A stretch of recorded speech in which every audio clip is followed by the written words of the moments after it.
ஹாய்ங்க, வணக்கம். இன்றைக்கி ரொம்ப டேஸ்ட்டாக ஒரு ரசமலாய் ரெசிபி தான் பார்க்க போகிறோம். ரொம்ப சிம்பிளாக வீட்டிலே செய்யலாம். இது கடையிலலாம் வாங்கினோன்னா ரொம்ப விலை அதிகமாக இருக்கும். வீட்டிலே செய்யும்போது ரொம்ப நல்லாவும் இருக்கும், டேஸ்ட்டாகவும் இருக்கும். அதுக்கு பால் எடுத்துருக்கேன். 1 லிட்டர் பால் விட்டு காய்ச்சிக்கலாம். இது ரொம்ப கொதிக்கணும்லாம் இல்லை. ஒரு கொதி வந்ததுமே இதை நம்ம பால் திரிய வைக்க போகிறோம். அதுக்கு ஒரு அரை லெமன் ஜூஸ் எடுத்து தண்ணி கலந்து வச்சுருக்கேன்.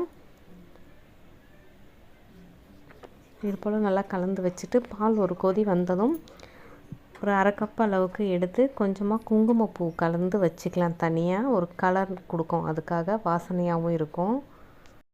பால் சூடாக இருக்கும் போதே குங்குமப்பூ போட்டு கலந்து வச்சிடலாம். ஒரு பக்கம் அது இருக்கட்டும். அதுக்குள்ளே இந்த லெமன் ஜூஸை கொஞ்சம் கொஞ்சமாக விட்டு நல்லா கலந்து விடலாம். மொத்தமாக ஊற்றிட வேண்டாம். அந்த மாதிரி ஒரே மொத்தமாக ஊற்றும் போது என்ன ஆகும்னா பெரிய பெரிய கட்டி கட்டியாக வந்துடும். அது நமக்கு தேய்ச்சி விடுறதுக்கு கஷ்டமாக இருக்கும். கொஞ்சம் கொஞ்சமாக விடும்போது கொஞ்சம் கொஞ்சமாக லைட்டாக திரிஞ்சு வரும். அது நமக்கு சாஃப்டாகவும் ஈஸியாகவும் இருக்கும் செய்கிறதுக்கு. இது போல் வரும்.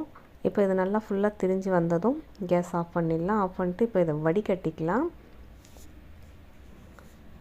நல்லா அடியெல்லாம் பிடிக்காமல் நல்லா கலந்து விட்டுட்டு இது போல் ஒரு மெல்லிசான காட்டன் துணி வச்சு வடிகட்டிக்கலாம்.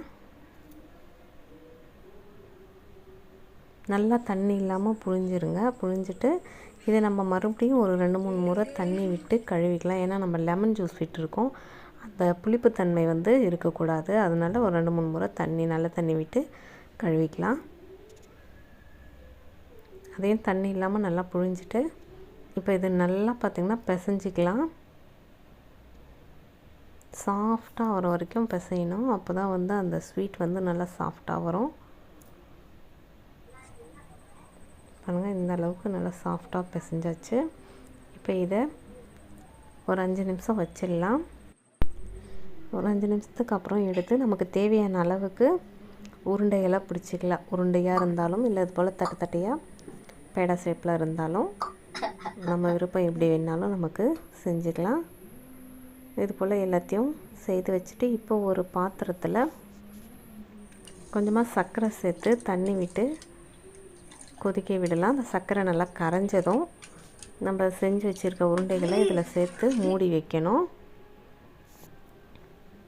எடுத்து மொத்தமாக போடாதீங்க, உடஞ்சிரும். இது போல் ஒன்று ஒன்றா போட்டுக்கலாம்.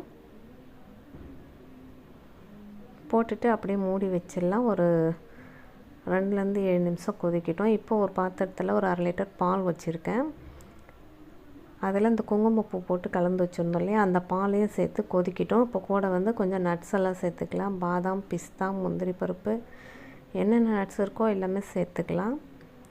இதுவும் பார்த்திங்கன்னா கொதித்து ரெடி ஆகிடுச்சு பாருங்கள். இப்போ இது போல் ஒரு தட்டில் எடுத்து வச்சுட்டு அந்த சர்க்கரை தண்ணி இருக்குது இல்லையா, அதை புழிஞ்சிடணும்.